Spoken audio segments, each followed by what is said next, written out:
మహానగరంలో మత్తు కనపడకూడదు, ఆ మాట కూడా వినపడకూడదు అన్న లక్ష్యంతో డ్రగ్స్ మాఫియాపై ఉక్కుపాదం మోపుతున్నారు పోలీసులు. ఇటీవల విల్లా చాటున బిగ్ డ్రగ్ రాకెట్ ను బ్రేక్ చేశారు నార్సింగి పోలీసులు. ఇది సరే కానీ రీసెంట్ టైమ్స్లో నార్సింగి ఠానా లవ్ బ్రేకప్ ఇష్యూలకు స్పాట్గా మారింది.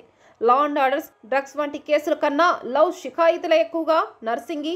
వాటిలో మేజర్ కేసులు సినిమా వాళ్లకు చెందినవే కావడం గమనార్హం. లేటెస్ట్గా హర్ష సాయిపై రేప్ కేసు ఫైల్ అయింది నర్సింగి పిఎస్లోనే.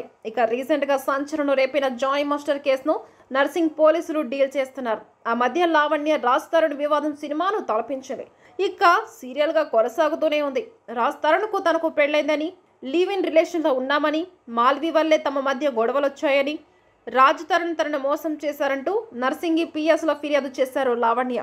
పరిచయమై నిజమే కానీ తమకు పెళ్లి కాలేదని, అసలు మ్యారేజ్ పై తనకు ఇంట్రెస్ట్ లేదన్నారు రాజ్ తరుణ్. అలా వాదోపవాదనలు సంచలనం రేపాయి.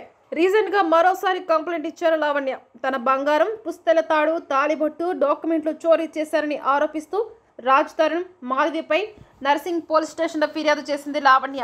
రాజ్ తరుణ్ లావణ్య కేసులో పోలీసులు ఛార్జిషీట్ దాఖలు చేశారు. రాజ్ తరుణ్ తనను ప్రేమించి మోసం చేశారని, లావణ్య చేసిన ఆరోపణలో నిజం ఉందని పోలీసులు నిర్ధారించారు. వాళ్ళిద్దరూ 10 ఏళ్లుగా ఒకే ఇంట్లో ఉన్నట్లుగా తమ ప్రాథమిక విచారణలో తేలిందన్నారు. దర్యాప్తులో భాగంగా లావణ్య ఇంటి వద్ద సాక్ష్యాలు, పలు కీలక ఆధారాలు కూడా సేకరించినట్లు ఛార్జిషీట్లో ప్రస్తావించారు. అయితే ఈ కేసులో ముందస్తు బెయిల్ తెచ్చుకున్నాడు రాజ్ తరుణ్.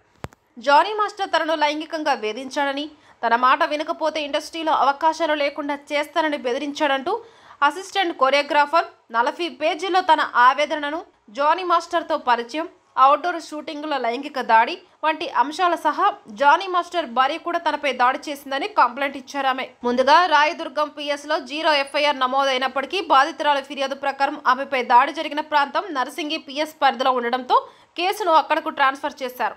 గోవాలో జానీ మాస్టర్ను అరెస్టు చేసిన పోలీసులు ఆయన్ని కోర్టులో ప్రవేశపెట్టడం, 14 రోజుల రిమాండ్ పడడం తెలిసిందే.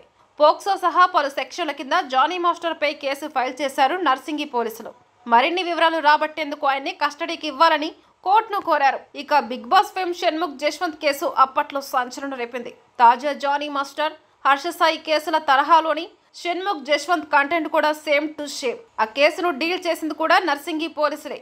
షార్ట్ ఫిలింలో ఛాన్స్ పేరిట షణ్ముఖ్, అతని సోదరుడు సంపత్ వినయ్ తనను మోసం చేశారని బాధితురాలు నర్సింగి పోలీసులను ఆశ్రయించారు. సంపత్ తనను పెళ్లి చేసుకుంటారని నమ్మించి మరొకరిని మ్యారేజ్ చేసుకున్నాడని కంప్లైంట్ ఇచ్చారామె. అంతేకాదు పర్సనల్ వీడియోలను సోషల్ మీడియాలో పెడతామని బ్లాక్మెయిల్ చేశారన్నారు. కేసును టేకప్ చేసిన పోలీసులు విచారణ భాగంగా నానక్రామ్ గూడలోని షణ్ముఖ్ ఇంటికి వెళ్తే చేస్తే గంజాయి గుట్టు బయటపడింది. ఇక మరో ప్రముఖ యూట్యూబర్ చందు సాయి కేసును కూడా నర్సింగి పోలీసులే డీల్ చేశారు. నర్సింగికి చెందిన యువతిని చందు సాయి ప్రేమ పేరుతో మోసం చేశాడనేదే అభియోగం. అతనిపై అత్యాచారం, మోసం కేసు నమోదైంది. ఈ కేసులో జైలుకు వెళ్లిన చందు సాయి బెయిల్పై బయటకు వచ్చాడు.